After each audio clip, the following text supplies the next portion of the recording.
Once upon a time, the only small executive cars that you'd find yuppies in were German. They were the BMW 3 Series or Mercedes C-Class, and the closest that the Japanese could get to that was a Nissan Primera with leather seats. But all of that changed when the Lexus LS200 was launched. More style than you could shake a mobile phone at, and with a build quality that had put many of the manufacturers to shame.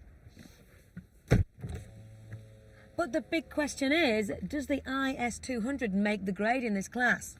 Does it do what it says on the tin?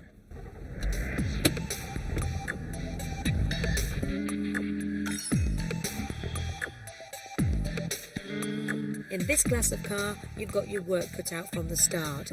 Firstly, you need to be priced under 20 grand to hit the company car list, and you also need to have enough flash factor to attract your young tycoons. Well, from the moment you get inside your little Lexus, it's clear that they've thought long and hard about making it different.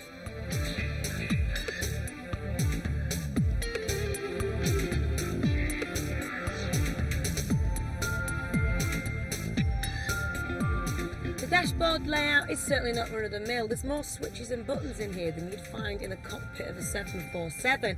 We've got everything in here. Electrical windows, mirrors, air conditioning, CD player, airbags all round. And although it's very flash, it might be a bit too busy for some.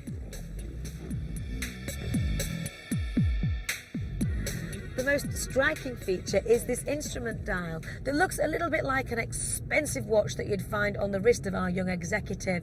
Very stylish, very clear, and very different. In direct competition with the bigger BMW 3 Series and Mercedes C-Class models, we've got a straight 6 2-litre engine under the bonnet, producing a little over 150 brake. Now, despite being extremely smooth, I was a bit disappointed with the pace and pull of the car. 0 to 60 is quoted at 9.5 seconds, but you'd really have to rev hard to get anywhere near this. But the saving grace is the gearbox, because it is as smooth and precise as they're going to find in any of the German rivals. Now, if you're expecting a luxury drive in this Lexus, you might be surprised because it's actually more of a sporty car than a luxurious motorway cruiser. It's got rear-wheel drive, like the two German rivals, but it sits firmer on the road, and round town with passengers, it might actually be a bit too firm. But if you get a chance to get it out on the open, twisty roads, get your tie off, then you're in for a treat. The steering is responsive and pin-sharp, as are the brakes, and it just makes you long for that extra power that you know the chassis could handle.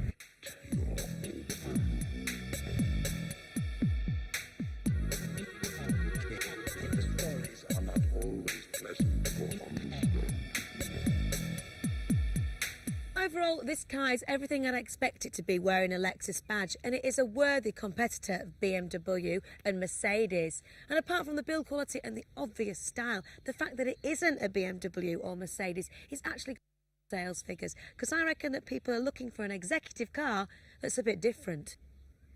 Now, later on this year sees the launch of the LS300, which is going to give this car its much-needed power boost. They're going to replace the 2-litre engine with a much more powerful 3-litre unit.